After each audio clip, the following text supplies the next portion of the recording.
সবাই জানেন যে তিস্তা নদী একসময় বহমান ছিল, যার দুই কূলে এখানে সমৃদ্ধশালী জনপদ ছিল।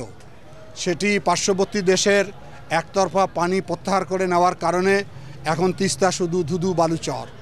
তিস্তার লাখো মানুষ আজকে গৃহহীন, বাড়িহীন, সম্পদহীন হয়েছে। দীর্ঘদিন ধরে বিভিন্ন সামাজিক রাজনৈতিক দল আন্দোলন করে যাচ্ছে তিস্তা একটা পরিকল্পনার মাধ্যমে একটি সুষ্ঠু ব্যবস্থাপনার, কিন্তু পতিত সরকার সেটি গুরুত্ব দেয়নি, এই জনপদের মানুষের প্রতি অবহেলা করেছে। আমরা মনে করি অতি সত্বর তিস্তা একটা পরিকল্পনার মাধ্যমে এটি বাস্তবায়ন করা হোক।